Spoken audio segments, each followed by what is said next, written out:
America మాజీ అధ్యక్షుడు Trump ఇక ఖచ్చితంగా అధ్యక్ష ఎన్నికలకు గెలిచేటట్టే ఉన్నాడు.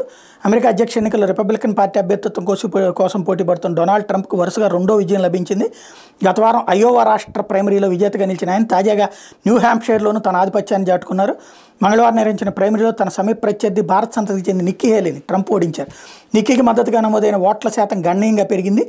ప్రైమరీ ఎన్నికల్లో వరుసగా రెండోసారి ఓటమి ఎదురైనప్పటికీ పార్టీ అభ్యర్థి ఖరారు పోరు నుంచి వైదొలగబోనని ఆమె స్పష్టం చేశారు. తొలుత ఈ పోటీలో 14 మంది నిలిచారని, ఇప్పుడు ట్రంప్ తర్వాత స్థానంలో ఉన్న తానేనని నిక్కీ హేలీ చెప్పారు. ట్రంప్ అభ్యర్థిత్వానికి మార్గం సుగమం చేస్తూ పోటీ నుంచి వైదొలగాలన్న వివేక రామస్వామి వంటి వారి డిమాండ్లను ఆమె తోసిపుచ్చారు.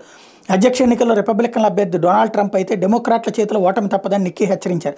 బైడెన్ కమలా హ్యారిస్ల విజయం సులభమవుతుందని పేర్కొన్నారు. డెమోక్రాట్లను ఓడించాలంటే రిపబ్లికన్ల అధ్యక్ష అభ్యర్థిగా తానే ఉండాలని స్పష్టం చేశారు. తదుపరి ప్రైమరీ ఎన్నికలు జరిగే సౌత్ కరోలినాలో గెలుపు తనదేనన్న భరోసాతో నిక్కీ ఉన్నారు. అది ఆమె సొంత రాష్ట్రం. ఆ రాష్ట్ర గవర్నర్గా 2 దఫాలు ఎన్నికయ్యారు. తనపై పరుష వ్యాఖ్యలు చేస్తున్న ట్రంప్ మానసిక ఆరోగ్యంపై నిక్కీ సందేహాలు వ్యక్తం చేశారు. తనతో అధ్యక్ష చర్చకు సిద్ధం కావాలంటూ మాజీ అధ్యక్షుడికి సవాల్ విసిరారు.